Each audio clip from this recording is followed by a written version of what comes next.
So just going to have a quick look at the live bait rigs that we've got on at the moment. So we're using poly balls. Firstly, we've got these 8-ounce bell leads. These ones are from Catzilla. I quite like that they're quite nice and bright. Just like when you're fumbling around in the dark, helps to see the lead itself are loading into the bait boat, and it stops me losing things. So brighter the better. That is 8-ounce, running down to a tulip bead, which is just behind the start of the polyball rig itself. So you've got a nice barrel swivel there, coming down to a double crimp. This is all 80-pound fluorocarbon, and then it back loops on itself through this thimble and split ring. That thimble spun round, I need to spin it back round the other way. I'll do that in a minute. And then it comes back on itself out to the polyball itself. For the polyball, I've got these Catmaster polyballs. These are very good because they're very dense foam. So a lot of the polyballs you can get out there are polystyrene. So you know they can get nicks, cuts and scratches and chunks taken out of them. Whereas this is a very dense polyurethane, I think it is, but floats really well. Yellow is a fantastic contrast against the green of the lake, so it's easy to see when you're fishing at distance. And yellow also gets picked up on really well from the UV head torch. So we found these to be, just an excellent solution for polyballs. I wouldn't worry too much about bright colours. It doesn't seem to affect them at all. But I would say if you've got lots of pike, sometimes the pike will attack the polyballs. So if you're finding they're doing that, you can change to a dull colour, and that should help.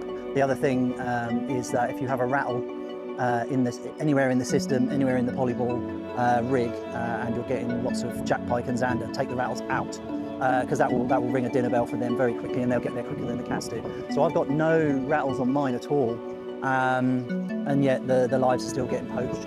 So yeah, I'm doing all I can, but that's it. It's a nice simple little rig. I copied this off of rigs that are made by a guy off of the Facebook forums called Scouse Nick. So he does make and sell these rigs if you want to look him up, if you want any of these rigs. I just had a look at the design and then made my own. I've never tried to commercially sell them or say that I thought up the design. I didn't. But I've copied these from Scouse Nick. And the other thing I like about these is these thimbles. I mean, this one is spun round, but if it should be round the other way. It's because there was a fish on it that's happened recently. The other one, yeah. So this one is how it's supposed to be. So that thimble protects the line and also provides a nice friction-free surface, so there's as much movement as possible at the hook. So if you can imagine the fish is attached here, there's loads of movement there because that thimble is preventing any friction. And the split ring here gives you the option of changing the hook without having to obviously change the whole rig.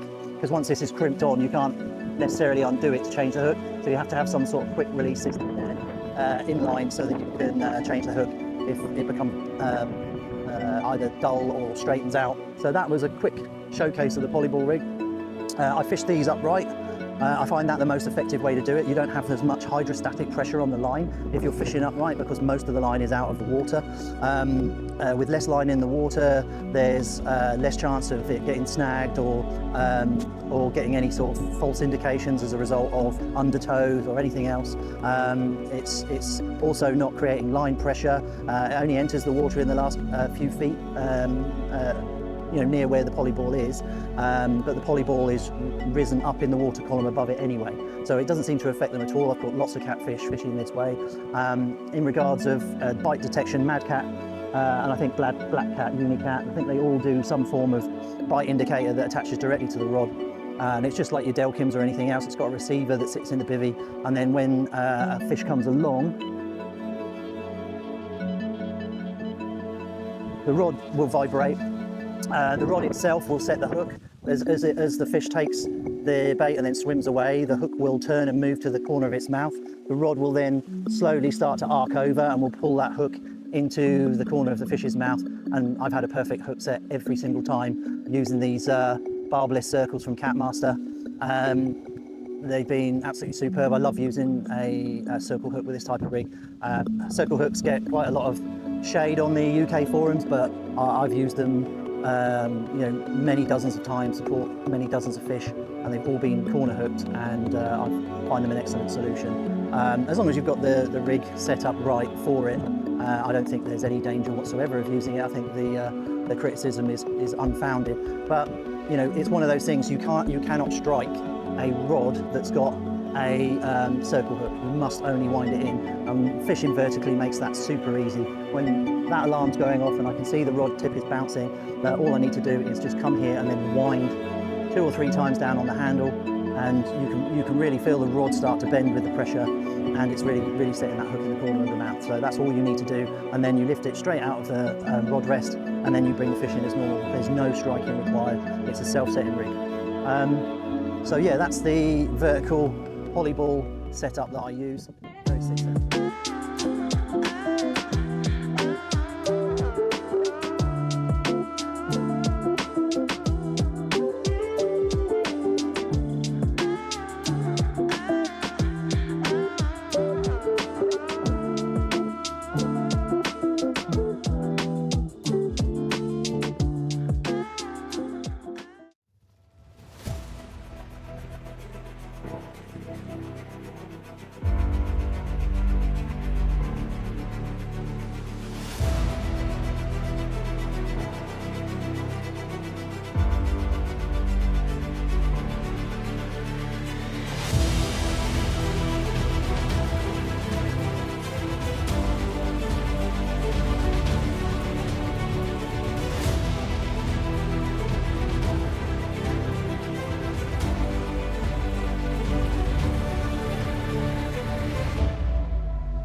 Okay, Maria's in with a fish. Again on the mussels. It's giving her a hard time.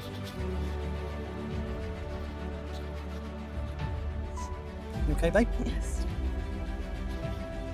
Put that on.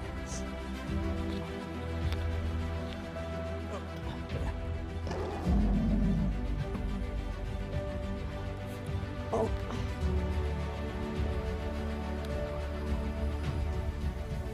Okay, babe. What do you reckon? It's quite heavy.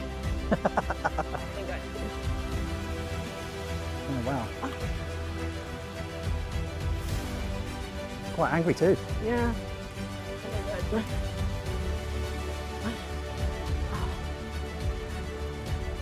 So this is one of the mussels baits, fresh mussels out there, and it's not been out there long at all.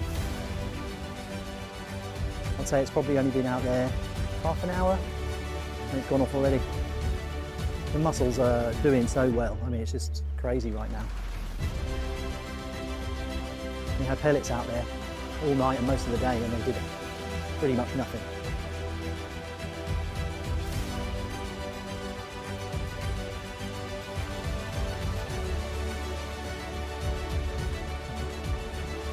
Good fight on there.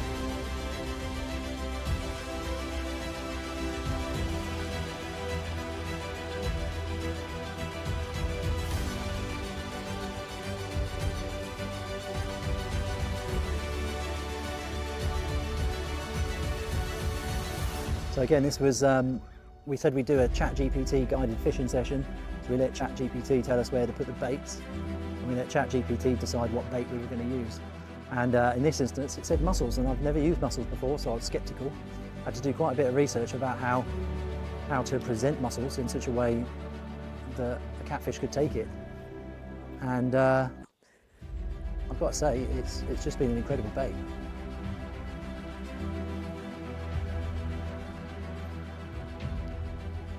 So tonight, it's a slight change of plan for us. We're going to have 3 rods out on liveys, and 3 rods out on mussels. It depends. At this rate, we might be too tired and not put any rods out. But this is just some amazing bounty free action right now.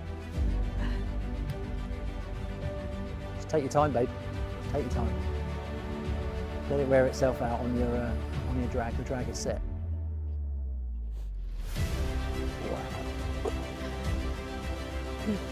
This one's doing some. Oh my god. You hold on. Hold on. But this one's doing some really intense runs, like not like the last one did a couple, but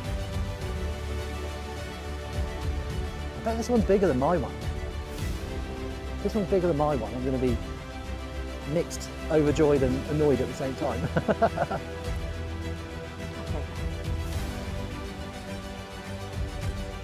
I'll just move that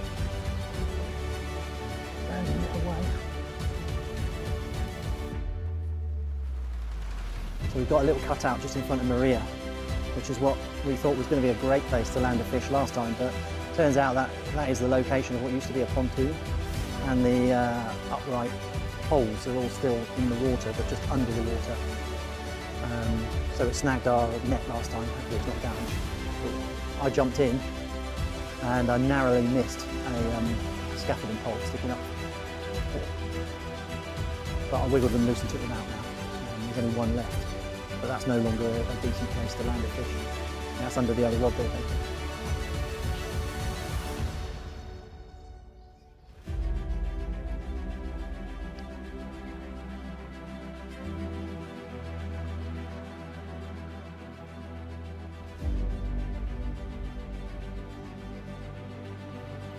I've got a feeling that's bigger than my one.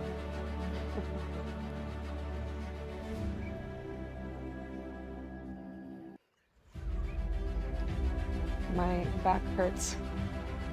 Just take your time.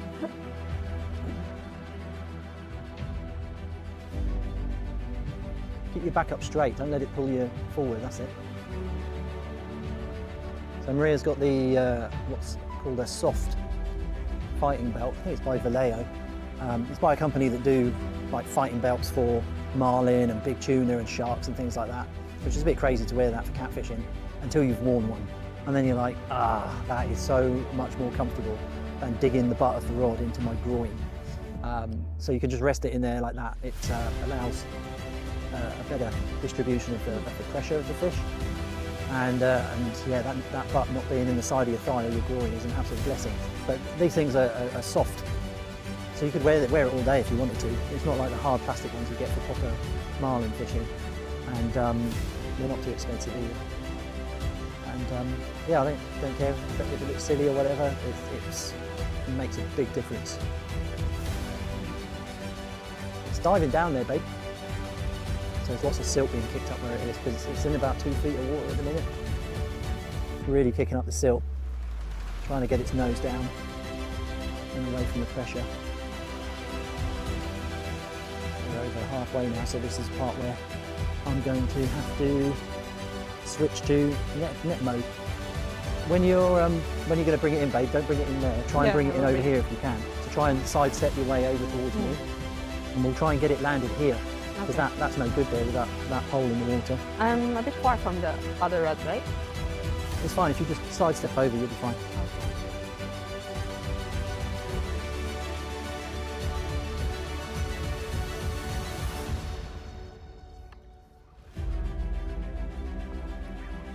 Oh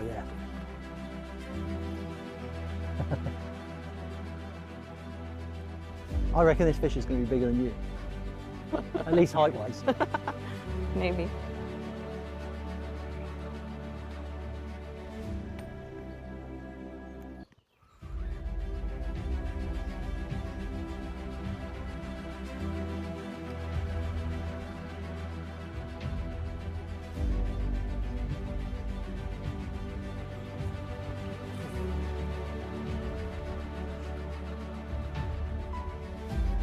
Oh, God.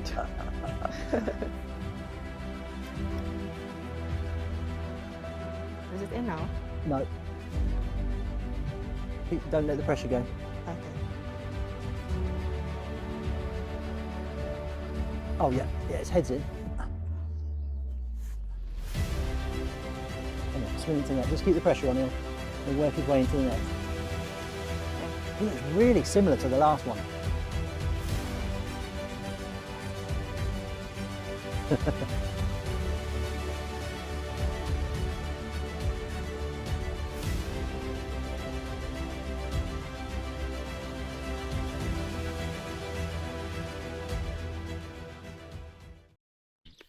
Just a showcase of the mussel rig.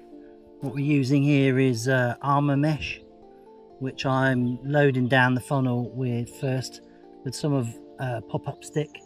We made our own out of mussels, but we're out of those now, and then you follow down the funnel with the mussel meat itself. This is raw mussel meat. This is from sea mussels, so it can't carry any diseases across to the native swan mussels. It comes in packets like this, 5-ounce packets. I got this from a sea fishing bait and tackle shop. They special ordered this in, and it's all raw mussel meat. It's quite sturdy. You could wrap it on with bait elastic, but from looking on the sea fishing forums, armour mesh was definitely the best way, and I've just attached that via this quick link here on the back of the hook in a standard hair rig presentation. This is what we caught the 90 and the 122 on the Monday. We've tried again several times since, and we haven't had any luck with it at all, but today we've got 3 pellets out, so we're going to do one with the mussels that originally gave us the success. Maria's in again. Pretty tasty fish, as you can see. Not as big as the last one though. 122 pound is a lot to beat, but this one is pretty strong. Yeah, I would say, what do you reckon, minimum 50, average now about maybe 70. What do you think? 70 pound, 35 kilos, that's what we're reckoning at this point. This was caught on a live bait. Maria caught the live bait as well. Well done. And it hadn't been out for long. It's literally only been out maybe half an hour, and resulted in a fish already.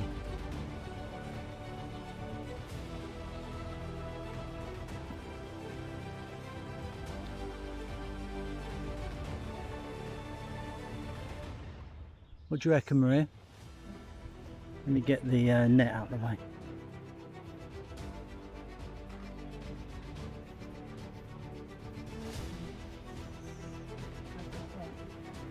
Not. It's certainly not going to beat your 122, is it? But that is still a decent fish. Huh? No, I think we'll be able to get this one in the net.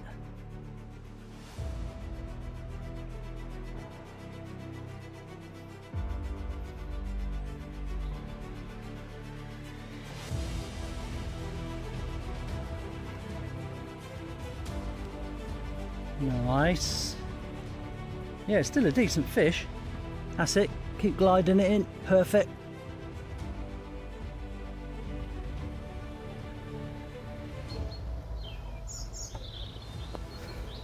Good morning.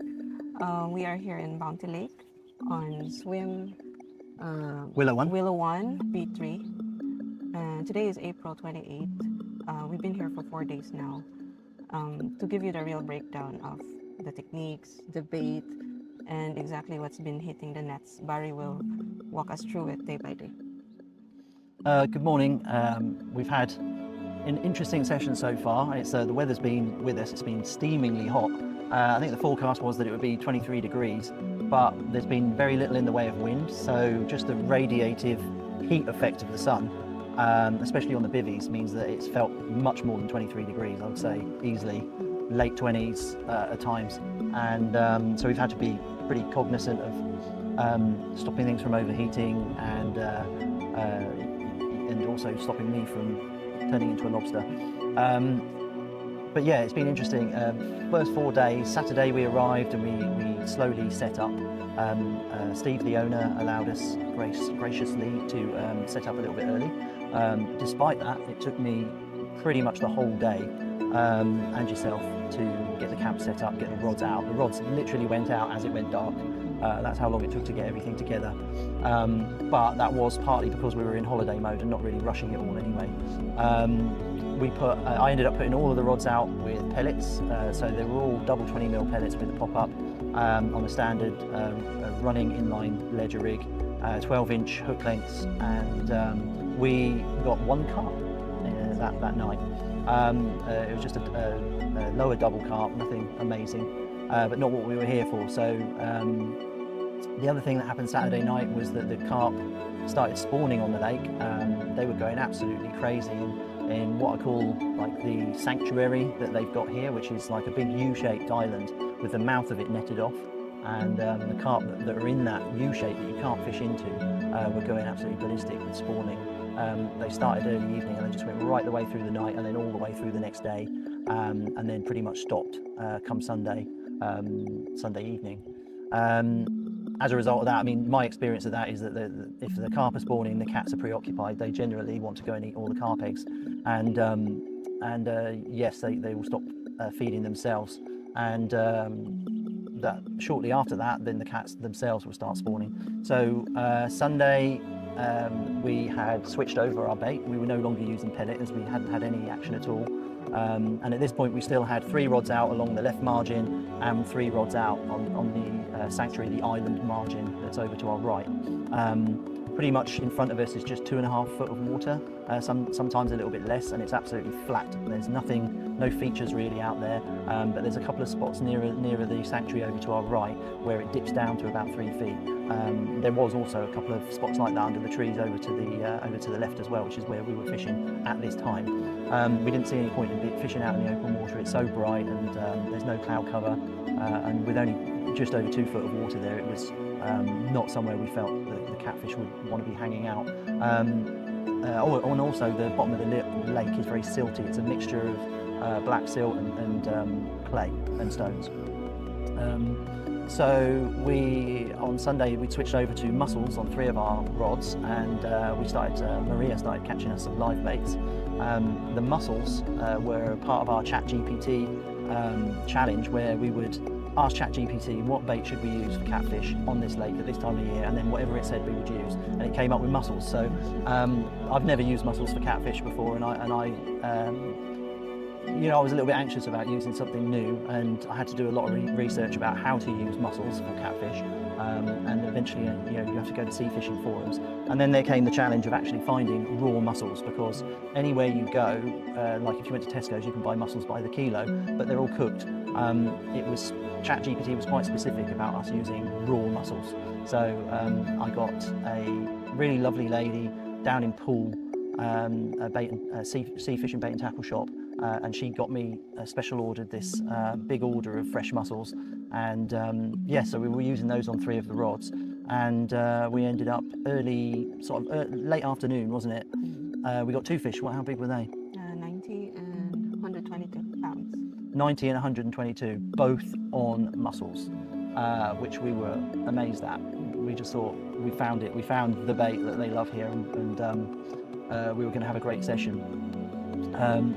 Overnight we had 3 rods out live bait, 3 rods out mussels, and overnight We didn't get anything.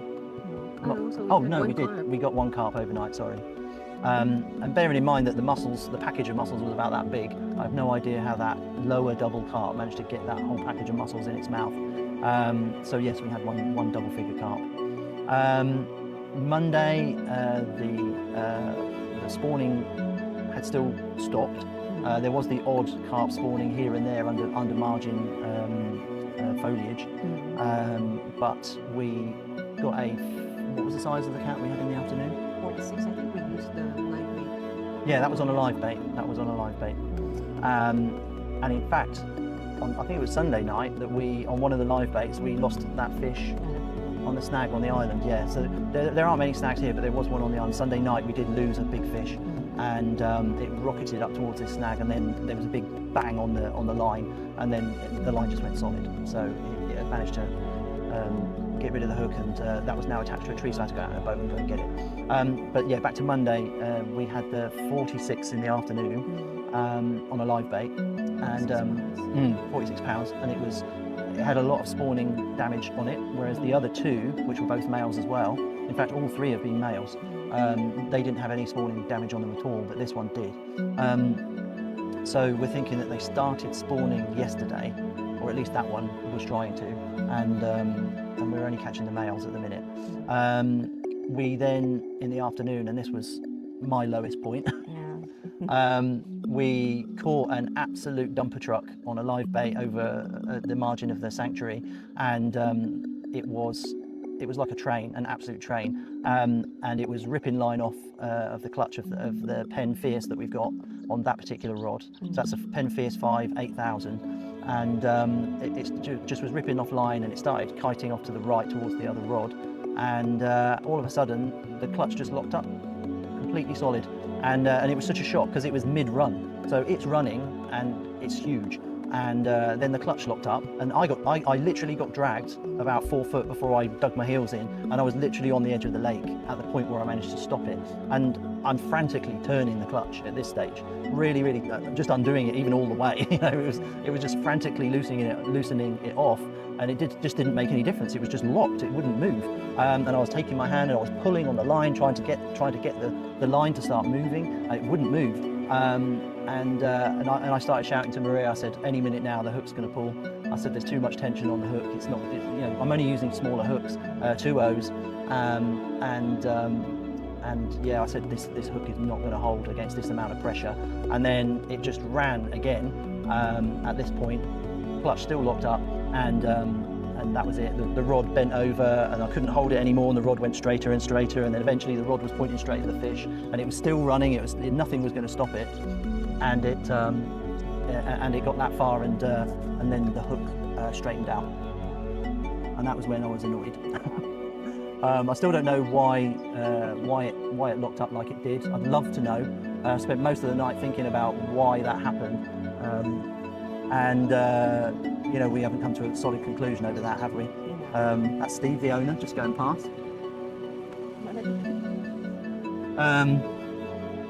Nice chap, and yeah, I'm just thinking scenarios in my mind about what happened and why it happened, and I just don't know. I don't understand why. I've tested it numerous times since, and the clutch gives. I've put it on various settings and pulled it, and it will give. I just don't know why it locked up. I don't even know how a clutch locks up like that. But obviously we're really worried it would happen again, and absolutely gutted that we lost this fish. There is a potential of a near 200 fish in here. I'm not sure if that was it, but it's really frustrating to have lost it. And then for the rest of that day, we didn't get another bite. And then overnight, we caught one catfish we didn't even weigh it. It was that small. It was like a 5-pounder, but that was on live bait again.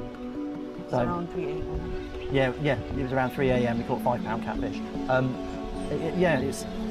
It's really odd because like the mussels were doing so well on Saturday, and now we haven't had them touched, not a single touch. I did switch one of the mussels back to pellet because we did watch a catfish out there last night, and the thing is, because it's only a couple of feet deep, if a bigger catfish turns to face downwards to go into the pellets, its tail flicks out of the water.